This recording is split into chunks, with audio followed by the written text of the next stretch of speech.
Frères et sœurs, madame, monsieur, chers amis, bonjour, ici votre bien-aimé pasteur Célestin Zouga. C'est encore pour moi un réel plaisir de partager la parole de Dieu avec vous ce matin sur le thème que j'ai intitulé « Que voulez-vous que Jésus fasse pour vous ?» Que voulez-vous que Jésus fasse pour vous, mes bien-aimés? C'est une question de Jésus aux deux personnages principaux de notre récit de ce matin qui se trouvent dans Matthieu au chapitre 20, les versets 29 à 34. Je lis au nom de Jésus. Lorsqu'ils sortirent de Jéricho, une grande foule suivit Jésus. Deux aveugles étaient assis au bord du chemin.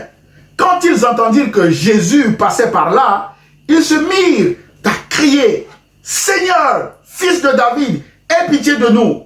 La foule les rabroua pour les faire taire, mais ils se mirent à crier plus belle « Seigneur, fils de David, aie pitié de nous !»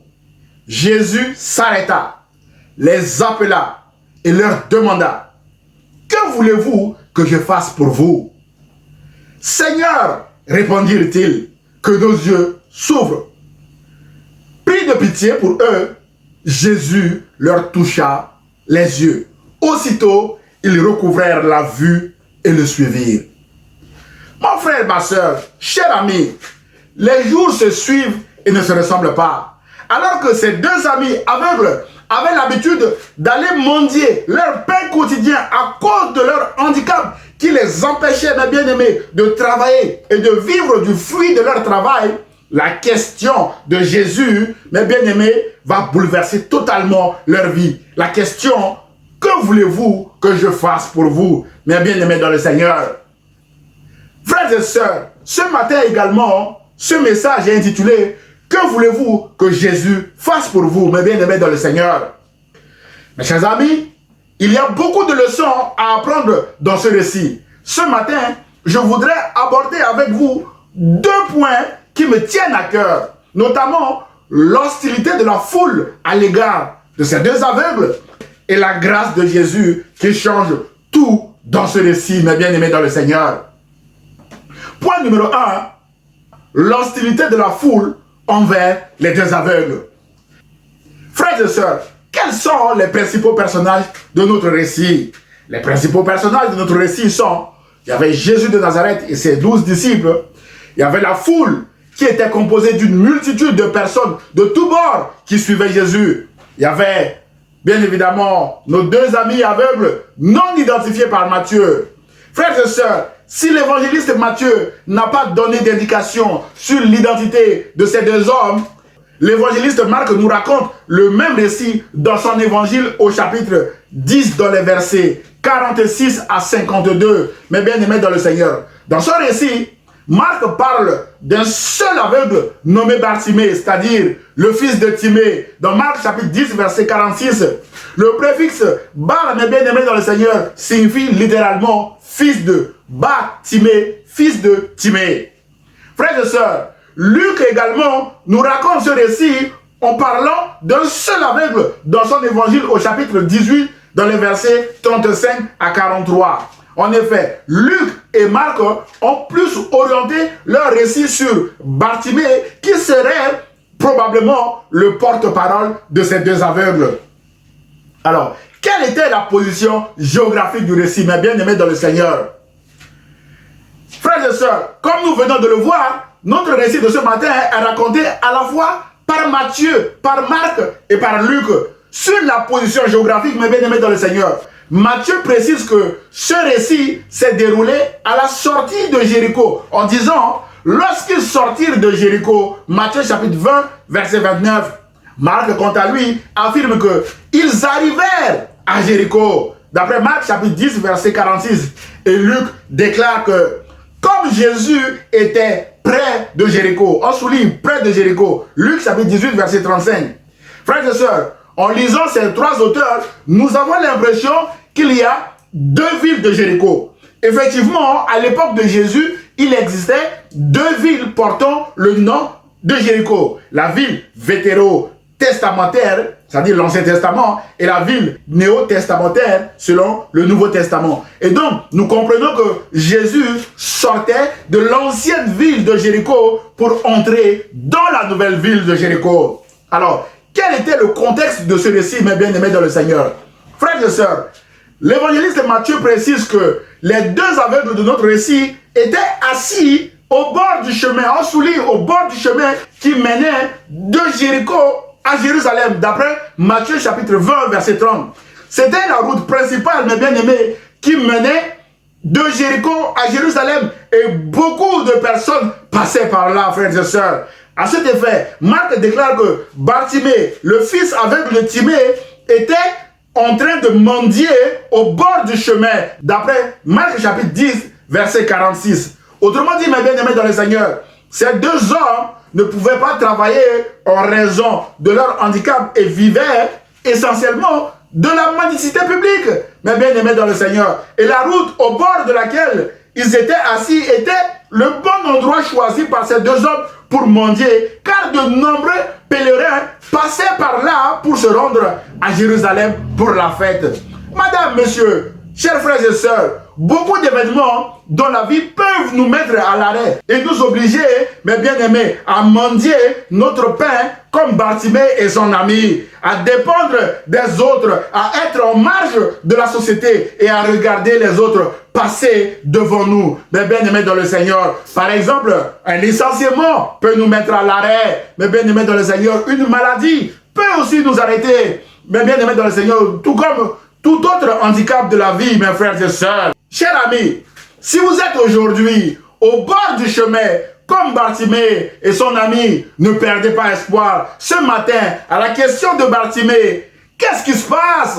Et la réponse, c'est Jésus de Nazareth qui passe par là. Qu'est-ce qui se passe aujourd'hui, mes bien-aimés dans le Seigneur? Dans cette vidéo, eh bien, Jésus de Nazareth passe par là, mes bien-aimés dans le Seigneur. Mes chers amis, Jésus était un rabbin puissant en parole et en acte. À ce titre, son passage n'était pas inaperçu car la foule le suivait régulièrement à cause des miracles qu'il accomplissait, mes bien-aimés dans le Seigneur. Certains ont bien mangé avec la multiplication des pains en suivant Jésus. D'autres étaient guéris. Mais malheureusement, mes bien-aimés, une partie de cette foule était aussi hostile à Jésus et s'opposait à son ministère, notamment les pharisiens et bien d'autres groupes, mes bien-aimés dans le Seigneur.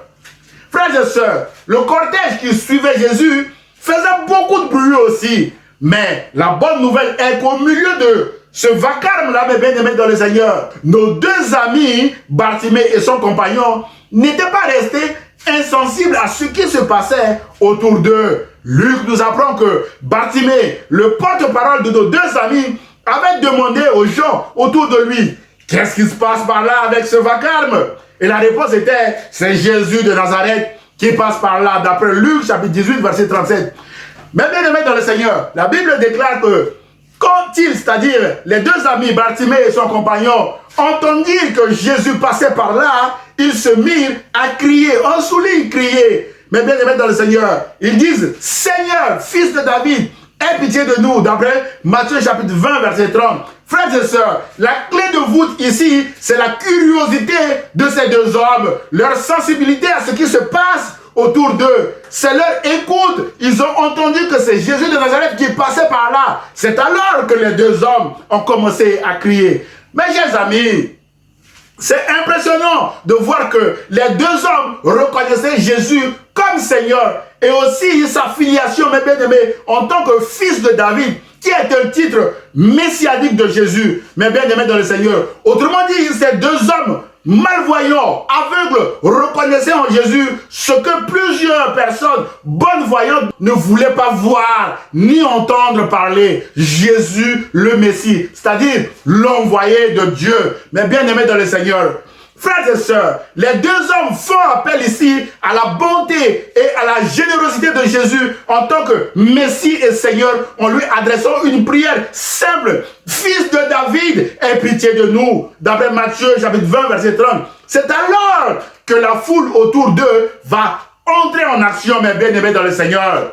Frères et sœurs, l'attitude de cette foule envers ces deux hommes est inquiétante ici. Deux malheureux qui crient en demandant de l'aide, du secours, de l'assistance à Jésus, vont se faire reprendre, vont se faire rabrouer par la foule qui faisait déjà beaucoup de bruit, mes bien-aimés dans le Seigneur.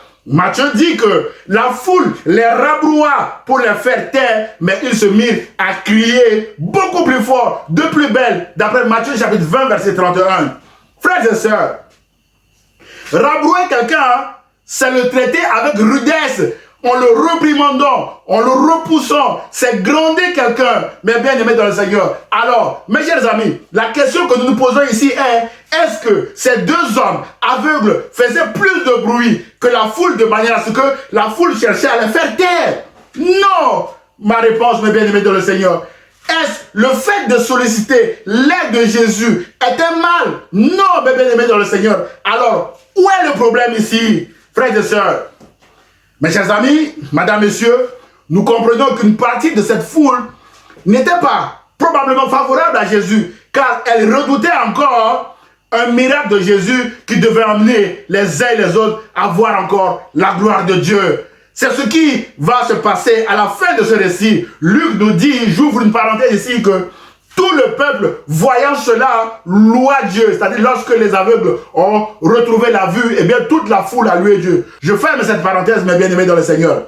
Madame, messieurs, chers amis, combien de personnes encore aujourd'hui se font rabrouer à leur lieu de travail, dans leur famille, dans notre société, alors qu'elles demandent tout simplement de l'aide, de l'assistance, mes bien-aimés dans le Seigneur. Cette attitude de blocage, de fermeture, d'empêcher les uns les autres n'est pas encouragée par Jésus, qui est toujours disponible à aider ceux qui souffrent autour de lui, mes bien-aimés dans le Seigneur. Ce message vise à nous interpeller ce matin, à ne pas réagir comme cette foule qui a tenté de rabrouer ces deux hommes aveugles afin de les faire taire. Frères et sœurs, à l'écho de la voix de Jésus, comment va se comporter cette foule hostile à ces deux hommes? Et quelle est la nouvelle situation de ces deux hommes quand Jésus est intervenu? Mes bien-aimés dans le Seigneur, ce qui nous amène à aborder la deuxième partie de notre message de ce matin. Point numéro 2, la grâce de Jésus change tout, mes bien-aimés dans le Seigneur. Mes chers amis, frères et sœurs, le psalmiste déclare que quand un malheureux crie, l'Éternel entend et il le sauve de toutes ses détresses. D'après Somme chapitre 34, verset 6. C'est exactement le cas dans notre récit de ce matin, mes bien-aimés dans le Seigneur. Bartimée et son compagnon de souffrance avaient continué à crier de plus en plus fort, à tel point que Jésus a entendu leur cri de détresse. Car c'était, mes bien-aimés dans le Seigneur, notez ceci, c'était la dernière fois que Jésus passait par cette route-là pour aller à Jérusalem. La croix attendait Jésus à Jérusalem. Matthieu précise que Jésus s'arrêta, les appela et leur demanda, « Que voulez-vous que je fasse pour vous ?» D'après Matthieu chapitre 20, verset 32. Mon frère, ma soeur, lorsqu'un malheureux crie, nous l'avons vu, Jésus s'arrête. Lorsqu'un malheureux crie, Jésus l'entend. Lorsqu'un malheureux crie, Jésus l'écoute. Lorsqu'un malheureux crie, Jésus l'appelle pour s'entretenir avec lui. Lorsqu'un malheureux crie, Jésus lui demande, mes bien-aimés dans le Seigneur, son besoin réel avec la question, que voulez-vous que je fasse pour vous? Et mes bien-aimés, lorsqu'un malheureux demande à Jésus, eh bien, Jésus répond également. Mes bien-aimés dans le Seigneur, mon frère, ma soeur, à la question de Jésus, que voulez-vous que je fasse pour vous? Bartimée et son ami ont donné une réponse précise à Jésus. Seigneur, répondirent-ils, que nos yeux s'ouvrent. Matthieu chapitre 20, verset 33. Ces deux hommes, mes bien-aimés, n'ont pas demandé de l'aumône, ni de l'argent, mais ont exprimé leurs besoins réels à Jésus. Enfin ici, mes bien-aimés, nous comprenons que ce sont les circonstances de la vie qui ont amené ces hommes à être mendiants et à mendier leur pain chaque jour, à solliciter de l'aide chaque jour. Mais en face de leur Seigneur, en face de la bonne personne, eh bien, ils expriment leurs réels besoins. Au lieu de demander de l'argent, non, on n'en a pas besoin. Que nos yeux s'ouvrent. Mais bien aimé dans le Seigneur, demande à Jésus ton réel besoin ce matin, mon frère, ma soeur. Frères et sœurs, chers amis, quelle a été la démarche de ces deux hommes? Ils ont d'abord reconnu Jésus comme leur Seigneur. Ensuite, ils ont accepté Jésus comme étant le Messie, c'est-à-dire l'envoyé de Dieu. Enfin, ils demandent à Jésus d'ouvrir leurs yeux. Voilà leur démarche, mes bien-aimés dans le Seigneur. Et la Bible déclare que, pris de pitié pour eux, Jésus leur toucha les yeux. Aussitôt, ils recouvrèrent la vue et le suivirent. D'après Matthieu chapitre 20, verset 34. Mon frère et ma soeur, Jésus guérit encore aujourd'hui. Jésus remet encore aujourd'hui en route les personnes qui sont à l'arrêt. Peut-être que vous êtes au chômage aujourd'hui. Vous avez envoyé des CV partout sans réponse. Vous avez l'impression que vous êtes au bout de votre souffle. Peut-être que vous êtes malade, alité en ce moment, et vous criez à Jésus nuit et jour, et vous avez l'impression que votre santé ne s'améliore pas. Vous êtes triste, mes bien-aimés, pour autre chose peut-être ce matin. Mes bien-aimés dans le Seigneur, vous êtes aussi peut-être à l'arrêt pour bien d'autres raisons, frères et sœurs. Vous êtes les bienvenus dans ce message, frères et sœurs. Et à la question de Jésus ce matin, que voulez-vous que je fasse pour vous? Mes bien-aimés dans le Seigneur, répondez à Jésus en lui donnant vos besoins précis, comme les deux hommes ici viennent de le faire. Mon frère, ma sœur, c'est votre jour de grâce, comme celui de Bartimée et son compagnon aujourd'hui. La grâce de Jésus est une surprise agréable qui change tout. Ces deux hommes ne savaient pas que c'était la dernière fois que Jésus prenait cette route avant d'aller à la croix à Jérusalem. Ils n'avaient pas de mérite particulier. Ils avaient perdu tout courage. Ils n'avaient même pas le droit de parler en même temps que la foule, mes bien-aimés. Mais à l'écho de la voix de Jésus qui a dit « Appelez-le », notamment en parlant à Bartimée, qui est le porte-parole de ces deux hommes. Brusquement, mes bien-aimés dans le Seigneur, la foule qui était hostile à l'égard de ces deux hommes, la foule a changé d'attitude à leur égard en disant « Prends courage, lève-toi, Jésus t'appelle, mes bien-aimés dans le Seigneur. » Mes chers amis, prenez courage, levez-vous. Jésus vous appelle aussi. Jésus veut vous toucher aujourd'hui avec sa grâce. Frères et sœurs, la grâce de Jésus a changé l'attitude de la foule envers Bartimée et son ami. Frères et sœurs, cette grâce est encore aujourd'hui pour vous et pour moi. Mais bien aimés dans le Seigneur, quand on dit à quelqu'un, prends courage, lève-toi, on laisse sous-entendre aussi que la personne a perdu tout courage, que la personne est abattue, découragée et complètement par terre, mes bien-aimés dans le Seigneur. Frères et sœurs, cette foule savait que ces deux hommes avaient perdu tout courage, mais les avaient quand même rabroués à se taire, mes bien-aimés dans le Seigneur. Mieux était leur insistance que Jésus passait par là sans les entendre. Mais à l'écho de la voix de Jésus, tout a basculé. La foule est devenue une foule qui encourage, une foule gentille, qui écoute et qui aide le malheureux à se relever, mes bien-aimés dans le Seigneur. Prenez courage ce matin, Jésus est vivant et il vous appelle, frères et sœurs. La grâce de Jésus a changé l'attitude de la foule envers Bartimée et son compagnon. La grâce de Jésus, mes bien-aimés, transforme l'attitude de nos ennemis à notre égard, comme il est écrit en Proverbes chapitre 16, verset 7.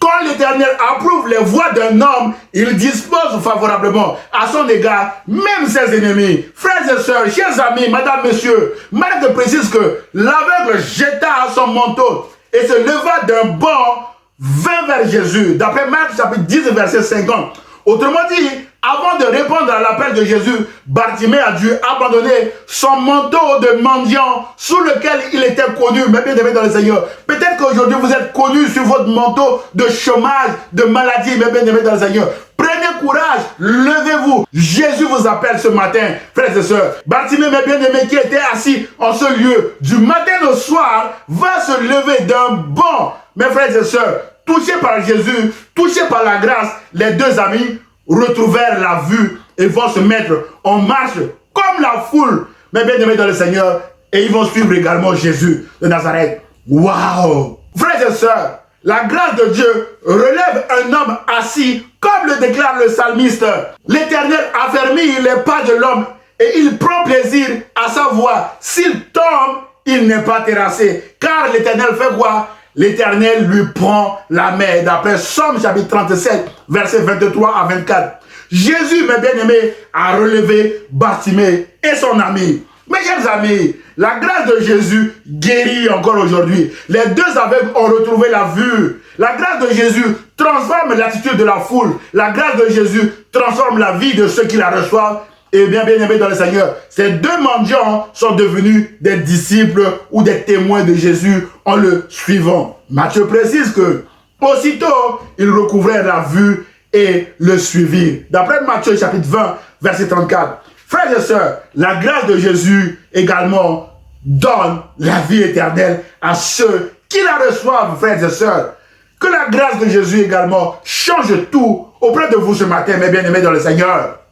Jésus, mes bien-aimés, vous appelle aujourd'hui à bénéficier de cette grâce ce matin à travers ce message, frères et sœurs. Cette faveur imméritée est un don gratuit de Jésus. Bartimée et son compagnon ont crié à Jésus. Jésus s'est arrêté, nous l'avons vu, et les a appelés. Frères et sœurs, les deux hommes ont répondu à l'appel de Jésus et ont vu sa gloire. Mais rappelez-vous, mes bien-aimés dans le Seigneur, de leur démarche, ils ont crié à Jésus, fils de David, aie pitié de nous. Ils l'ont accepté comme Seigneur et Messie. Et ensuite, vient la demande.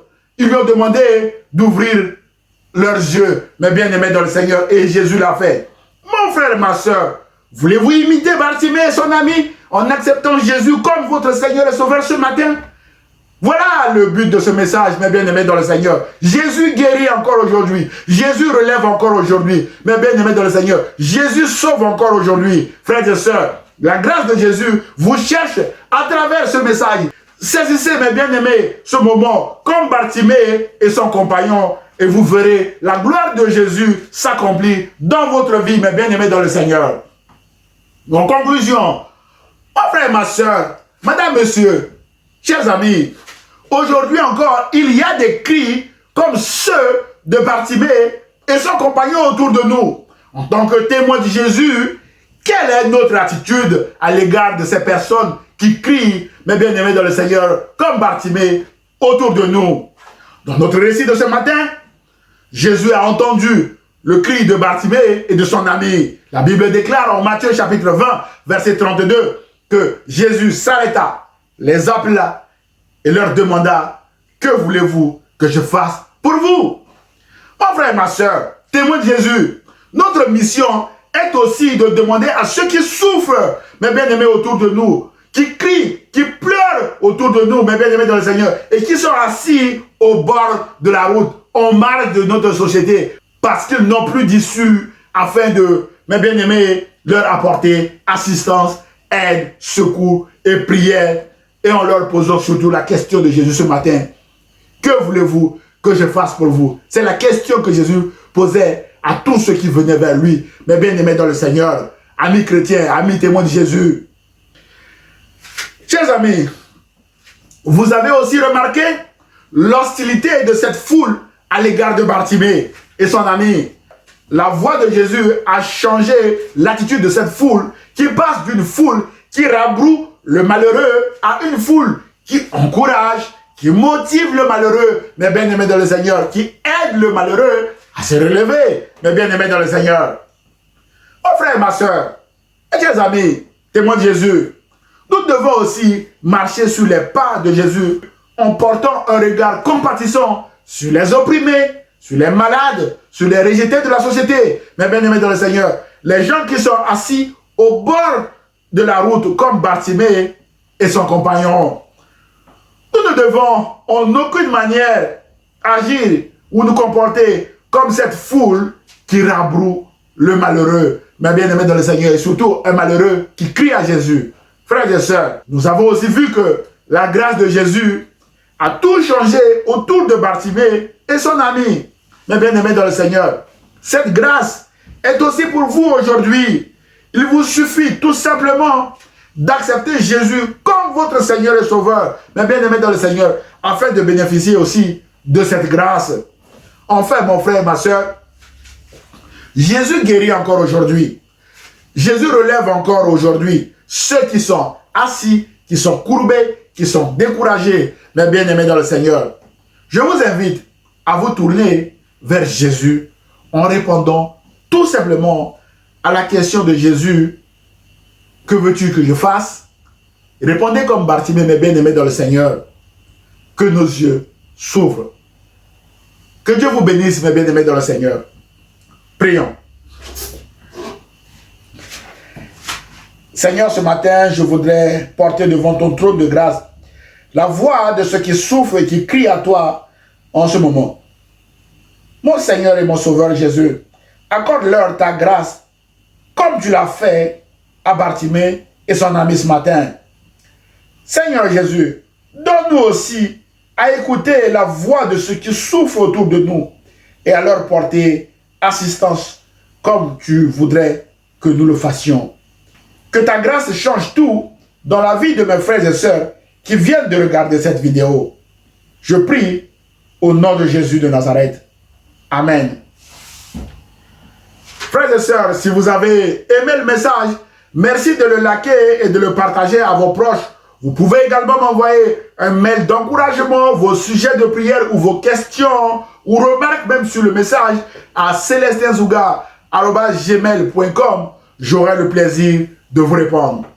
À dimanche prochain à 10 h sur ma page Facebook ou sur ma chaîne YouTube, Pasteur Célestin Zouga.